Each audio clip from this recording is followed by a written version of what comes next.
Hello friends, study with mind के current affair session में आपका स्वागत है। ये current affair SSC, banking, railway, state PCS, CDS, CAPF, NDA और अदर कॉम्पिटिटिव एग्जाम आदि में सहायक होंगे।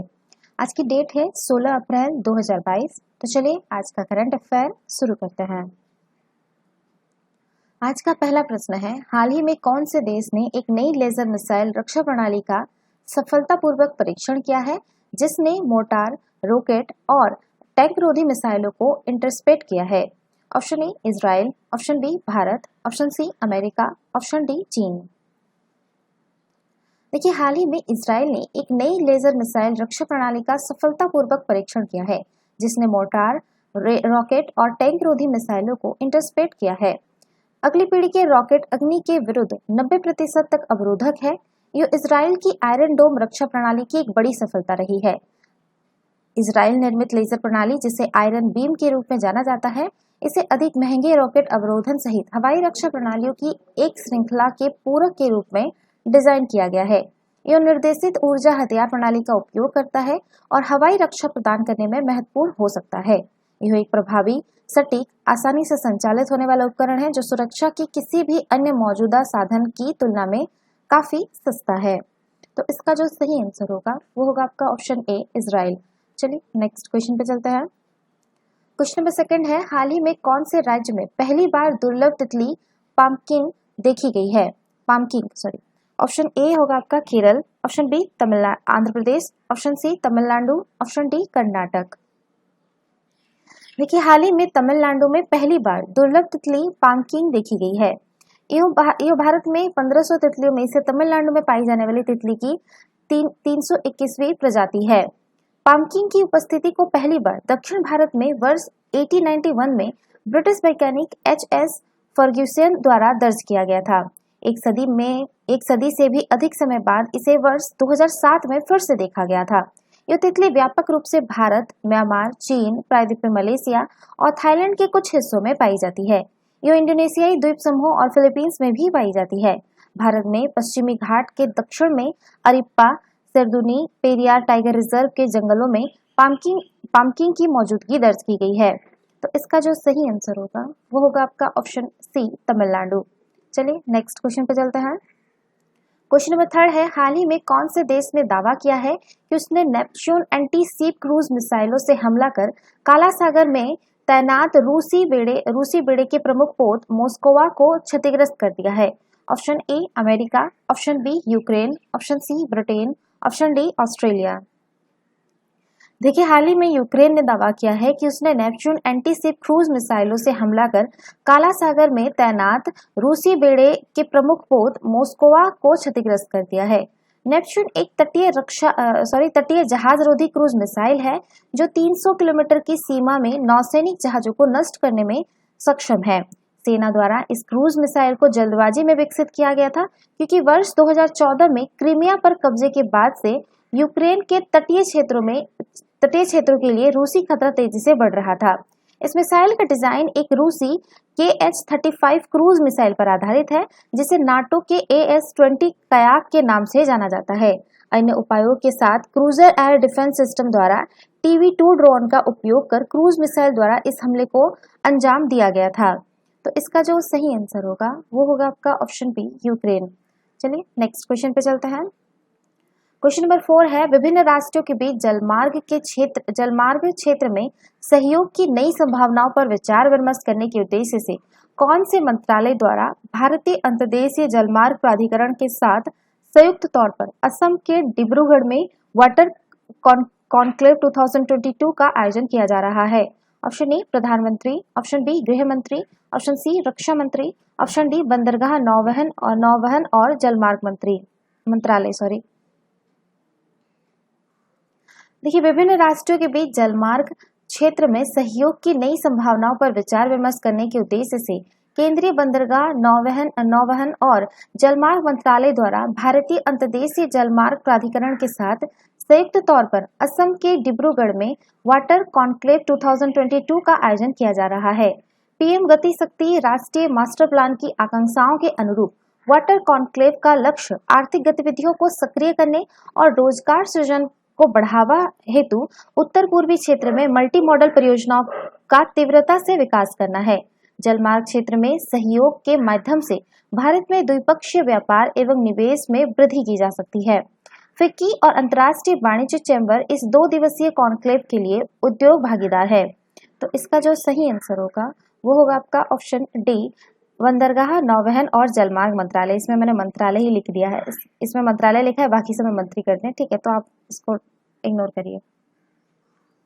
क्वेश्चन नंबर 5 है, 4 अप्रैल 2022 को कहां प्रधानमंत्री नरेंद्र मोदी द्वारा अंबेडकर जयंती पर प्रधानमंत्री संग्रहालय का उद्घाटन किया गया?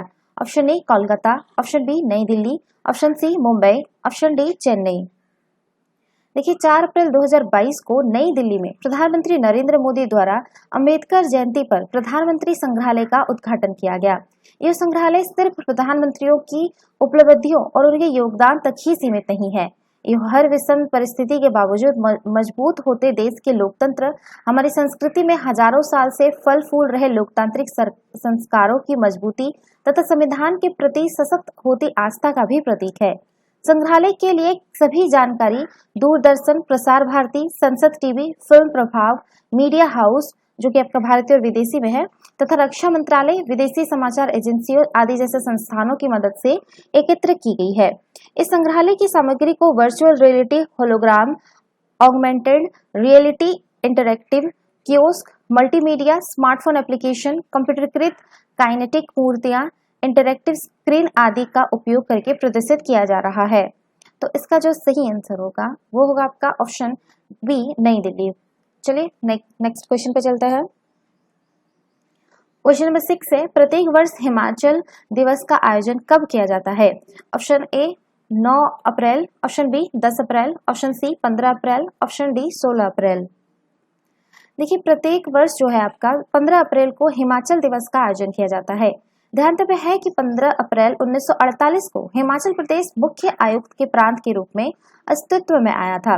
भारतीय संविधान लागू होने के साथ ही 26 जनवरी 1950 को हिमाचल प्रदेश ग श्रेणी का राज्य बन गया। 1 जुलाई 1954 को बिलासपुर हिमाचल प्रदेश में शामिल हुआ। इसके पश्चात 1 जुलाई 1956 को हिमाचल प्रदेश को केंद्र शासित प्रदेश घोषित किया गया।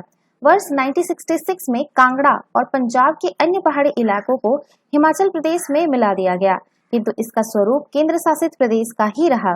संसद द्वारा दिसंबर 1970 में हिमाचल प्रदेश राज्य अधिनियम पारित किया गया, जिसके फलस्वरूप 25 जनवरी 1971 को नया राज्य अस्तित्व में आया। इस प्रकार हिमाचल प्रदेश भारतीय गणराज्य का 18वां राज्य बना। क्षेत्र के प्राचीनतम ज्ञात जनजातीय निवासियों को दास कहा जाता था और बाद में भी ये आर्य बनकर भी यहाँ आकर रहने लगे थे। तो इसका जो सही आंसर होगा वो होगा आपका ऑप्शन सी होगा आपका 15 अप्रैल। चलिए नेक्स्ट क्वेश्चन पे चलते हैं। क्वेश्चन नंबर 7 है, विश्व बैंक ने वित्त वर्ष 2023 के लिए भारत की जीडीपी ग्रोथ अनुमान को 8.7% से घटाकर कितने प्रतिशत कर दिया है? Option A 8%, option B 8.2%, option C 7.5%, option D 7%। देखिए विश्व बैंक ने वित्त वर्ष 2023 के लिए भारत की जीडीपी ग्रोथ अनुमान को घटाकर 8% कर दिया है, जो कि पहले आपका 8.7% थी। वही उसने पूरे दक्षिण एशिया इलाके का जीडीपी ग्रोथ इस दौरान 6.6% रहने का अनुमान जताया है, जो पहले 7.6% था। विश्व बैंक ने दक्षिण एशिया इलाके में अफगानिस्तान को नहीं शामिल किया है। विश्व बैंक ने कहा कि भारत में महामारी और महंगाई के दबाव के चलते लेबर मार्केट में रिकवरी अधूरी रहने का अनुमान है, जिसके चलते परिवारों की खपत सीमित रहेगी। तो इसका जो सही आंसर होगा वो होगा आपका ऑप्शन ए 8%। चलिए नेक्स्ट क्वेश्चन पे चलते हैं। क्वेश्चन नंबर 8 है आपका विश्व व्यापार संगठन के ने रूस यूक्रेन युद्ध के प्रभाव के कारण इस साल अपने वैश्विक व्यापार वृद्धि अनुमान को 4.7% से संशोधित कर कितने प्रतिशत कर दिया है? Option A 3%, option B 3.5%, option C 4%, option D 4.1%। देखिए विश्व व्यापार संगठन ने रूस यूक्रेन युद्ध के प्रभावों के कारण इस वर्ष अपने वैश्विक व्यापार वृद्धि अनुमान को 4.7% से संशोधित कर 3% कर दिया है। विश्व व्यापार संगठन ने संभावित खाद्य संकट के बारे में भी चेतावनी दी, जो मूल्य वृद्धि का कारण हो सकता है। विश्व व्यापार संगठन की इस रिपोर्ट में कहा गया है कि संघर्ष ने दुनिया की अर्थव्यवस्था को नुकसान पहुंचाया है। तो इसका जो सही आंसर होगा वो होगा आपका ऑप्शन सी 4%। चलिए नेक्स्ट क्वेश्चन पे चलते हैं। सॉरी, इसमें 4% कर दिए, ऑप्शन आपका ए सही होगा 3%। इसको करेक्शन कर लीजिएगा, ठीक है, ऑप्शन ए। चलिए नेक्स्ट क्वेश्चन पे चलते हैं। क्वेश्चन नंबर 9 है, T20 क्रिकेट में 10,000 रन पूरे करने वाले दूसरे भारतीय बल्लेबाज निम्न में से कौन बन गए हैं? Option A Virat Kohli, option B Rishabh Pant, option C Rohit Sharma, option D Mahendra Singh Dhoni. देखिए, मुंबई टीम के कप्तान रोहित शर्मा ने एक बहुत बड़ी उपलब्धि हासिल कर ली है। ये उपलब्धि रोहित शर्मा से पहले भारत के लिए विराट कोहली ने हासिल की थी। इस तरह रोहित शर्मा T20 प्रारूप में 10,000 रन बनाने वाले बल्लेबाजों के क्लब में शामिल हो गए हैं। इसमें इंटरनेशनल T20 क्रिकेट के रन भी शामिल है। रोहित शर्मा ने 362 पारियों में 10,000 रन का आंकड़ा छुआ। रोहित शर्मा के नाम 6 शतक और 69 अर्धशतक दर्ज हैं। तो इसका जो सही आंसर होगा वो होगा आपका ऑप्शन सी रोहित शर्मा। चलिए नेक्स्ट क्वेश्चन पे चलते हैं। क्वेश्चन नंबर 10 है, आईपीएल के इतिहास में सबसे तेज 100 छक्के लगाने वाले भारतीय खिलाड़ी निम्न में से कौन बन गए हैं? Option A Hardik Pandya, option B Rohit Sharma, option C Dinesh Karthik, option D Suresh Raina. देखिए, हार्दिक आईपीएल में सबसे तेज 100 छक्के लगाने वाले भारतीय बल्लेबाज बन गए हैं। हार्दिक पांड्या 1046 गेंद खेलकर 100 छक्कों के आंकड़े तक पहुंचे हैं। हालांकि आईपीएल के इतिहास में सबसे तेज जो है आपका 100 छक्के लगाने वाले क्रिकेटर आंद्रे रसल है, जिन्होंने 657 गेंद में यह उपलब्धि हासिल की थी। इसके बाद क्रिस गेल है, जिन्होंने इस मुकाम तक पहुंचने के लिए 943 गेंद ली थी। तो इसका जो सही आंसर होगा वो होगा आपका ऑप्शन ए हार्दिक पांड्या। चलिए नेक्स्ट क्वेश्चन पे चलते हैं। तो ये था इसके करंट अफेयर। वीडियो पसंद आए तो लाइक, शेयर और कमेंट करना ना भूलें। साथ ही साथ चैनल को सब्सक्राइब करना ना भूलें। Thanks for watching. Have a nice day. Take care.